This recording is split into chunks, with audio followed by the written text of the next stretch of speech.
Hello and welcome to South Carolina's installment of Farm Bureau's Voices of Agriculture. I'm not named James, but that is one gigantic peach. My name's Reggie Hall. I'm your host for this episode. Thank you for joining us.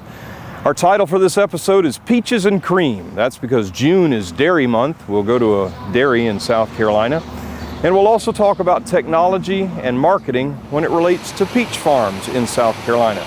This giant peach behind me is the Peach-Oid. That's a big water cooler for Gaffney, South Carolina. It holds over 1 million gallons of water. But it's here to represent the fact that South Carolina is the real peach state. While Georgia may claim that title, South Carolina produces more peaches on one farm than the entire state of Georgia. Coming up, we'll talk about the technology used on that farm and others across South Carolina, how they market their goods and stay open year-round to consumers from around the country. And we'll go to a local dairy farm to tell you how that dairy is produced and the care that dairyman takes to make sure his cows are happy and comfortable. All that and more coming up as Farm Bureau's Voices of Agriculture from South Carolina continues.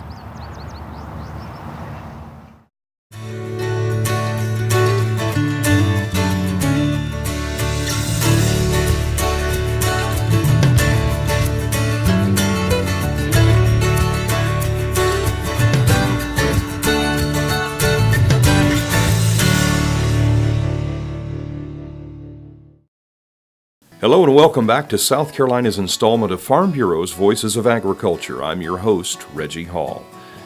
We're calling this our Peaches and Cream episode. South Carolina's state fruit is the peach and our state beverage is milk, so it's only fitting that the two be featured together, especially this time of year. After all, South Carolina grows more peaches than any other state east of California. And although we're a small dairy state, you'll find that our dairy producers care for their animals in ways that keeps the milk flowing and wholesome. Let's begin our tour of South Carolina's peach industry in the middle of the state at Watsonia, a fourth-generation peach, fruit, and vegetable family farm and packing operation. That's where we'll meet Jerry Watson, one of the sons of the Gerald A. Watson and Sons operation in Monetta, South Carolina. About 85% of South Carolina's peach crop comes from the geographic region known as the Ridge. More than 50 varieties of peaches are grown here, and a single large farm churns out more peaches in the growing season than the entire state of Georgia, which bills itself as the peach state. It's a prime place for air drainage. We can generally make peaches on the Ridge when we can't make them anyplace else. I mean, you can go 4 miles either way off the Ridge and you know, you can't grow peaches. We had neighbors that tried peaches years ago. Frost is like water. It falls at the lowest point, and you have good drainage for that reason. On the Ridge, we have good water drainage and air drainage because we're kind of up, you know. Watsonia Farms wasn't always a peach farm. At one point, the little town of Monetta laid claim as the world's capital of asparagus. It seems the iodine content in the soil made for just the right conditions to grow world-class asparagus. My grandfather started a farm, and back in 1912, and they started with asparagus. We had the railroad track right, we shipped them all by rail. Wow. And asparagus kind of went out with the times because New Jersey came in with asparagus. They were closer to the markets on the eastern seaboard than we were. And my grandfather got some growers together, some farmers that were growing asparagus. He was the head of the Monetta Asparagus Association, which Monetta was the iodine capital of the world at one time. And a lot of asparagus was shipped by rail at the eastern seaboard from around Monetta, Ridge Spring, Johnson area. And he saw things changing. He just happened to, you know, had a vision and said, well, we got to do something else, fellas. He got 3 growers together, said, y'all plant me 60 acres apiece. If y'all would, we'll plant. I think we can make a good living with it. And 3 different varieties, 20 acres of each. And so that's the story of peaches. And the rest is history. Through the years, Jerry, his brother Joe, and his son Jeff have diversified the operation to include all types of greens, broccoli, zucchini, and yellow squash, cucumbers, bell pepper, a number of tree fruit varieties, muscadines, and scuppernongs. Their sister opened a nearby roadside market, which eventually grew into Monetta's only local meat and 3 restaurant, featuring homemade peach ice cream, jellies, jams, and juices. Watsonia Farms employs more than 200 people and ships its produce to chain stores as far away as Canada. I've noticed. You got to take what the Lord gives you and make the best out of it. That's right. From here, slip on down the road to Ridge Spring and you'll find Titan Farms, run by Chalmers Carr and his family. It's the largest peach operation on the East Coast and the third largest in the country. And with size comes the need for greater attention to efficiency and organization, which Chalmers does through the use of technology.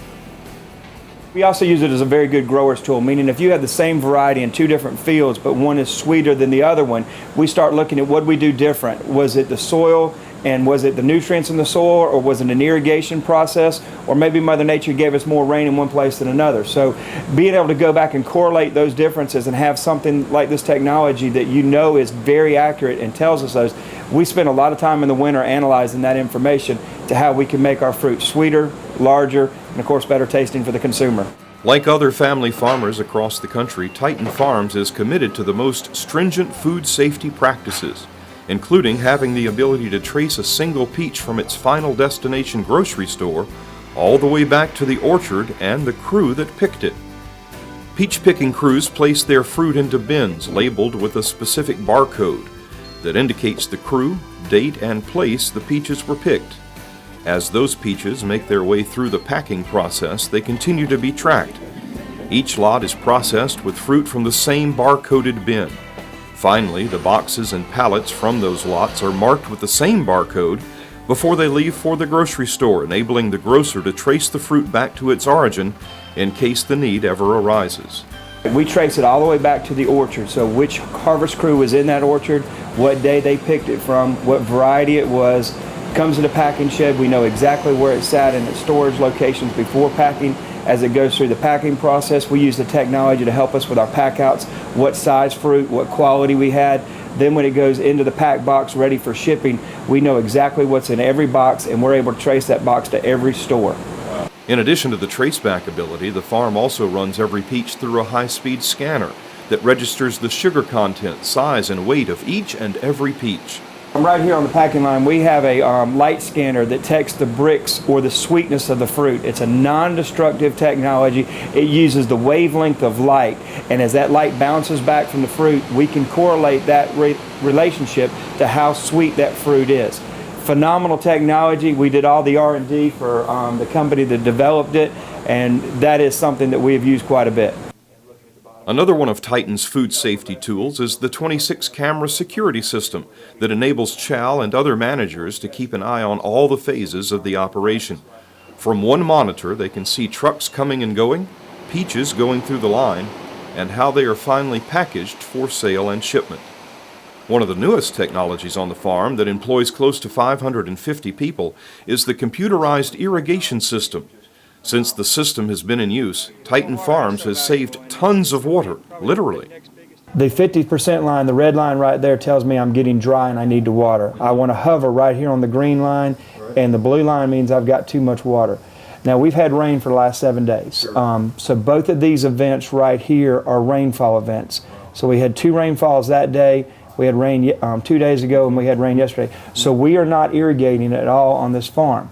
But I can go back up here and show you 30 days, and I can show you how we were irrigating before. Come on, update. So this is when the soil moisture probe was moved into this farm, and you can see that we would irrigate every other day, and you could see how we could do a good job of managing that.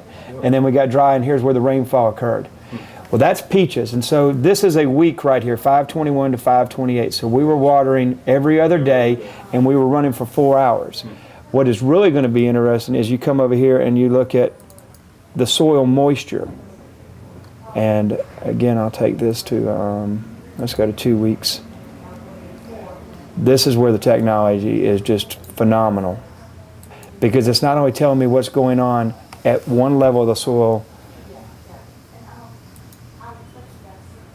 but I'm actually monitoring the soil from 4 inches, 8 inches, 12, 16, and 20.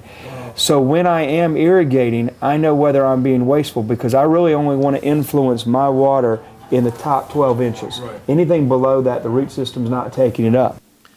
In addition to tracking moisture levels, the system can tell how deep the water went into the soil, and it reports on the amount of nutrients in the soil to help control the amount of fertilizer used. In the packing shed, it's made us much more efficient. It's raised our quality. Our food safety program is top of the line. And then when you get advances like this where we can go to the next level and know how sweet our fruit is, we're able to give customers exactly what they want. By the way, Titan Farms alone produces more peaches every year on its 5,000 acres of peach trees than all the peach farms combined in the state of Georgia. Stay tuned. When Farm Bureau's Voices of Agriculture returns, we'll continue our trek down the Peach Trail in South Carolina and tell you about wind machines and cannons.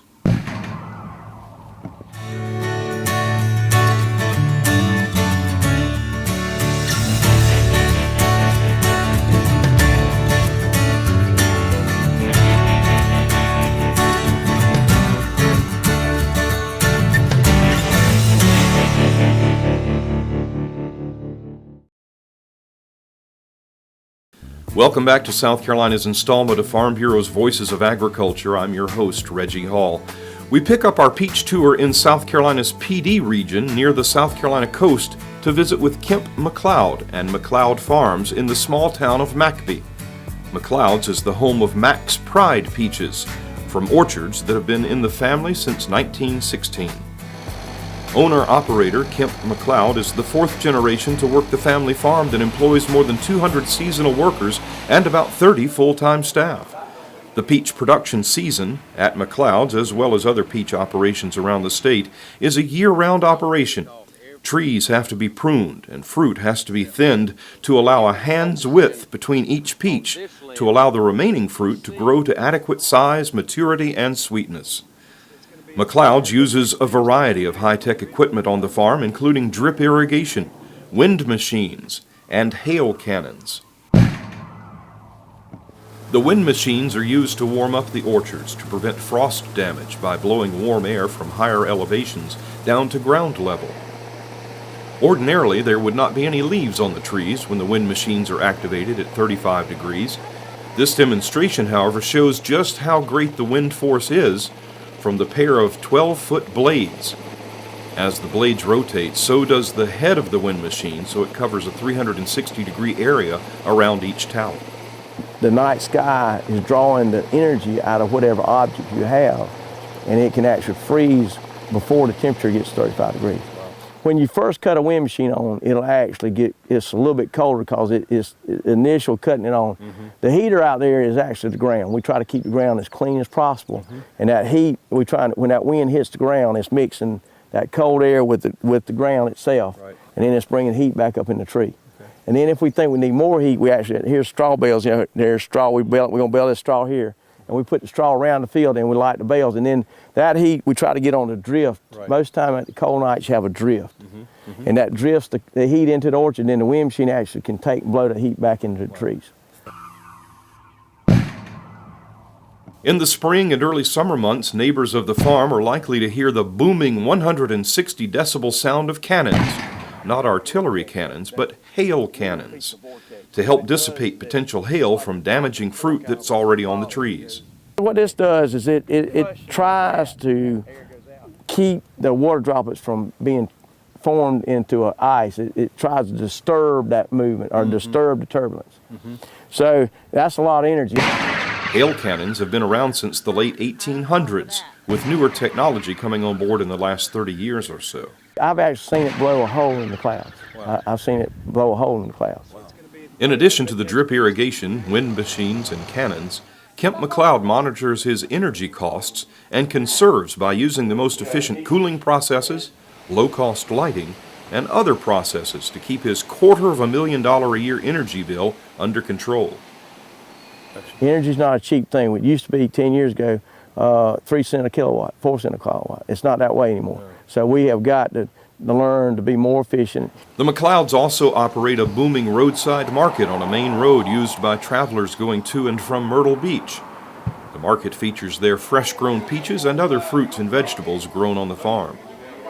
Speaking of markets, let's travel up to Spartanburg County in the upper northeast part of South Carolina and visit with Paul Abbott of Abbott Farms along Interstate 85. Abbott Farms is unique. While the farm has 11,000 fruit trees on about 100 acres, they don't have a packing shed like we've seen on other farms during our tour. Instead, Abbott grows for its roadside markets. We don't ship or pack any peaches, so we pick ours directly off the tree. We try to let them get as ripe as possible, and of course that's when they're the best. The Abbott fruit and farm stores carry just about anything you can think of related to peaches, and a lot of other local fruits. We try to tie the peaches, and that's what we're famous for in this area, in Spartanburg County. So we try to tie that to every imaginable item that we can. You know, peach soap, we have our own line of peach soda that we have bottled. And of course, you know, all the jams, jellies, hot sauce they make for us. Peach relish, we have our own, 3 of our own recipes with that there. So, yeah, anything that we can tie a peach to, we try. The family business got started out of the necessity or desire for a new television set. My grandmother wanted a TV. This was in 1955. So she figured out a way to make some money to buy a TV. She would sell some fruit and peaches on the side of I-85 that came right through the farm. So, but the thing that kept it going was, you know, once you get a TV, you got a power bill. So she found out there was a monthly power bill, so she had to keep doing it. So. The stores are still located along Interstate 85, but also along I-26 in South Carolina, and a new location down in Florence, South Carolina on Interstate 95. We serve the traveling customer more than we do. You know, do local business where we're in the Spartanburg, the Florence, the Gaffneys area. But primarily ours are people who are traveling.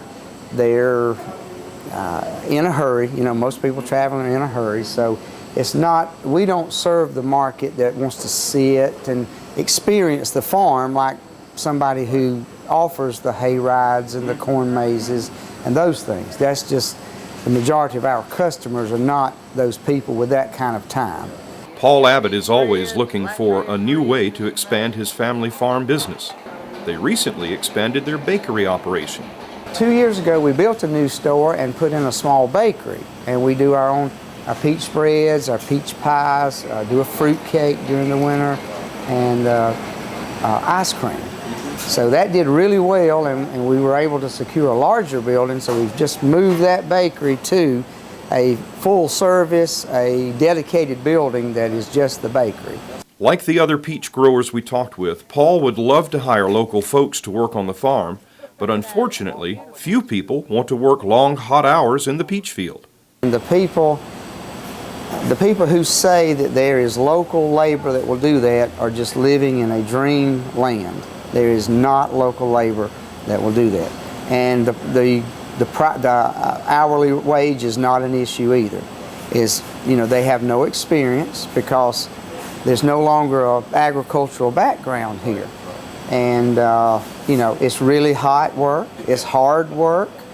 You know, you're in a peach orchard and it's 110 degrees, you're covered with fuzz that itches, and you know, you're wearing two shirts and that kind of thing. And so that's probably the #1 problem. And you know, we have got to continue to have a labor force, a temporary labor force that's skilled and experienced in harvesting and planting and agricultural work. That was the sentiment held by everyone we spoke with. Good old South Carolina tree-ripened peaches. Nothing's finer than fruit from Carolina, South Carolina that is. Stay tuned, because when we come back, we'll go to a local dairy and talk about the process it takes to make the milk and cream for our Farm Bureau's Voices of Agriculture Peaches and Cream edition.